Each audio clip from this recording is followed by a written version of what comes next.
Hello friends, मैं आपका HR Vishwakarma from HR academy Dhanbad.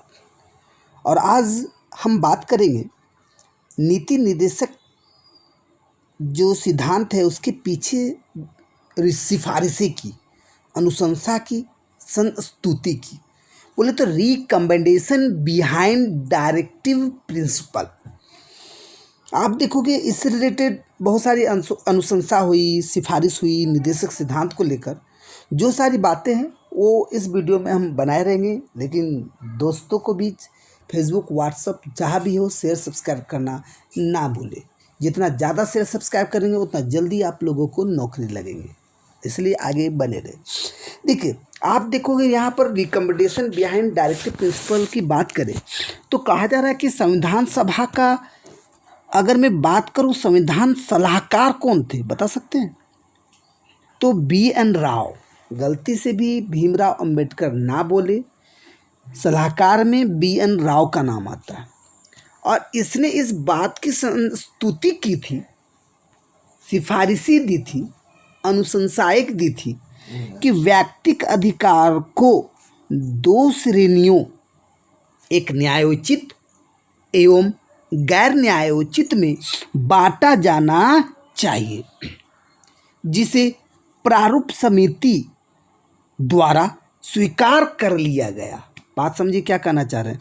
मतलब BN राव ने यहाँ पर क्या फोकस किया कि हमारा जो व्यक्तिगत जो अधिकार है उसको कितने श्रेणियों में बांटा गया? दो, एक न्यायोचित मतलब न्याय से रिलेटेड, और एक गैर न्यायोचित मतलब गैर न्यायोचित से रिलेटेड। और जिसको किसने स्वीकार किया? प्रारूप समिति को स्वीकार किया। और अंत तक वीडियो में बने रहे, जो भी डाउट होंगे वो सारे क्लियर हो जाएंगे। आप देखोगे इस तरह न्यायोचित प्रकृति वाले मूल अधिकारों को भाग 3 में उल्लेखित किया गया है। तो याद रखिए, व्यक्तिगत अधिकार को कितने भागों में बांटा गया? दो श्रेणी में। जब भी मैं क्वेश्चन करूं मतलब आप कमेंट करके आंसर दीजिए। पहला क्या हो गया? न्यायोचित। दूसरा क्या हो गया? गैर न्यायोचित। ये संस्तुति किसने दी, सिफारिश किसने दी? BN राव। अब BN राव हैं कौन? संविधान सभा के संवैधानिक सलाहकार। तो जो पहला जो न्यायोचित है उसको किस में उल्लिखित देखने को मिलेगा? तो मूल अधिकार के भाग 3 में। भाग 3 बोले तो मूल अधिकार ही है।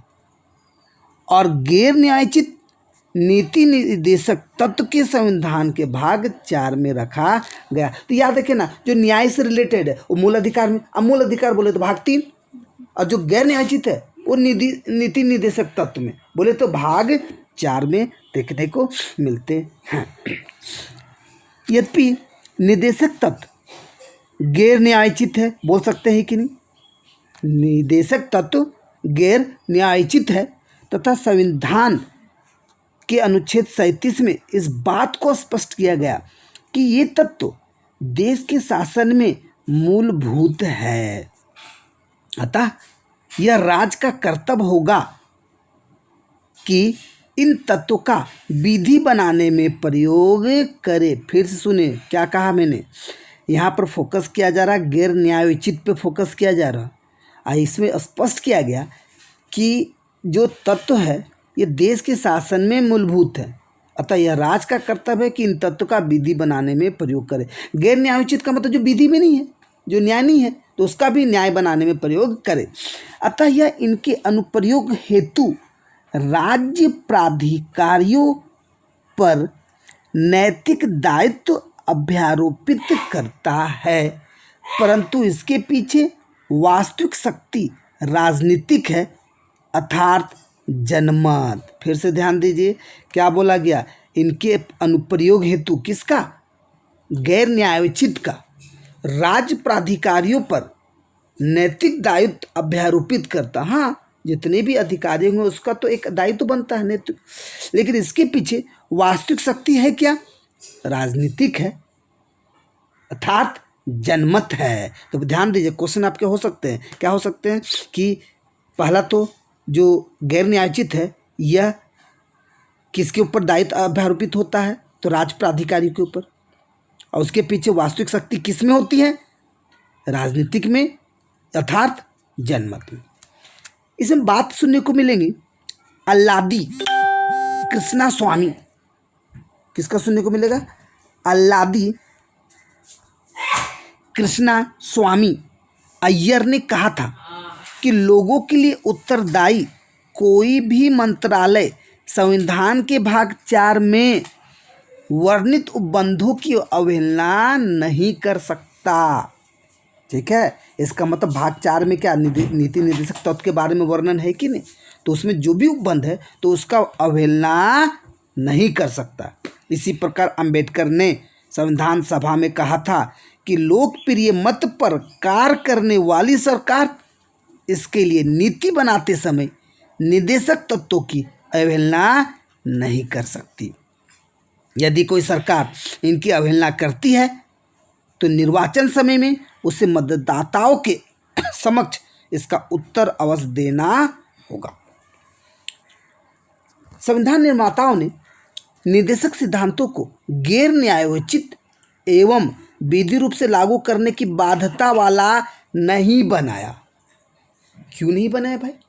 अभी जैसे आपको बताया ना कि न्यायोचित किसको? मूल अधिकार को बताया गया। और जाहिर सी बात उसमें तो पूरा मूल अधिकार को न्याय ही बनाया गया। आप जाति के आधार पर, लिंग के आधार पर, समुदाय के आधार पर, किसी के आधार पर भेदभाव नहीं कर सकते, तो सब तरह का न्याय मिला है मूल अधिकार। लेकिन निर्देशक तत्व में इसको गैर न्यायोचित रखा, बनाया। क्यों? क्योंकि आपके दिमाग में ये बात चल भी रहा होगा। क्यों? क्या कारण है? आइए देखते हैं कि आखिर इसको निर्देशक सिद्धांतों को गैर न्यायोचित का मतलब विधि रूप से लागू करने की बाध्यता वाला नहीं बनाना।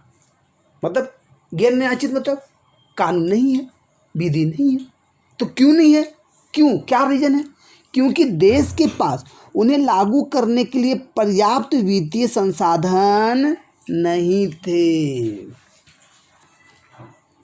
दूसरा, व्यापक विविधता एवं पिछड़ापन इनके क्रियान्वयन में बाधक होगा।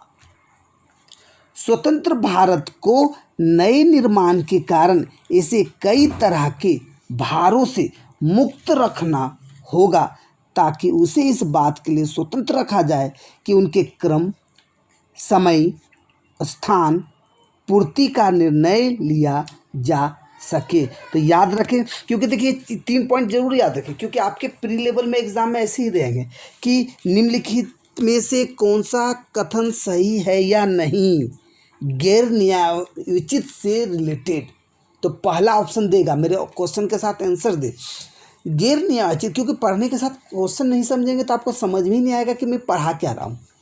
क्वेश्चन रहेगा आपका, ऑप्शन रहेगा पहला कि गैर न्यायोचित का उल्लेख मूल अधिकार में है, देखने को मिलता है, तो नहीं। इसका उल्लेख भाग 3 में देखने को मिलता है, तो नहीं।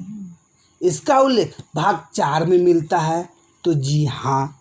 इसका ये नीति निर्देशक तत्व से संबंधित है, तो जी हाँ, नीति निर्देशक तत्व से संबंधित है। अच्छा, अब यहाँ पर जो मैंने 3 बातें बताए उसमें से कोई घुमा देगा भैया बात, इसलिए वो चीज़ पे फोकस कर। जैसे मैंने पहला क्या बोला कि ये गैर न्यायोचित है। क्यों? क्योंकि देश के पास उन्हें लागू करने के लिए पर्याप्त वित्तीय संसाधन नहीं थे। अब यहाँ पर क्या कर देगा कि देश के पास उन्हें लागू करने के लिए पर्याप्त वित्तीय संसाधन थे, तो नहीं थे, इसीलिए तो उसको न्यायोचित से हटाकर गैर न्यायोचित में रखा गया। अच्छा, अब देखिए जैसे दूसरा में क्या बोला गया, सुनिए बात पे फोकस कीजिए। देश में व्यापक विविधता एवं पिछड़ापन इनके क्रियान्वयन में सिद्ध साबित हुआ, नहीं, बाधक साबित हुआ। तो इस तरह से आप बने रहेंगे। और कहा जा रहा है कि संविधान निर्माताओं ने तत्वों को प्रस्तुत करने के लिए व्यवहारिक दृष्टिकोण अपनाया और इन तत्वों में शक्ति निहित नहीं की। उन्होंने न्यायीय प्रक्रिया से ज़्यादा जागरूक जनता के मतों में विश्वास प्रकट किया। तो देखिए इतनी बातों में क्या था, वो सारी बातें हमने बता दी, कैसे आपके एग्ज़ाम में देखने को मिलेंगी। बाकी नेक्स्ट वीडियो में आप बने रहेंगे। धन्यवाद।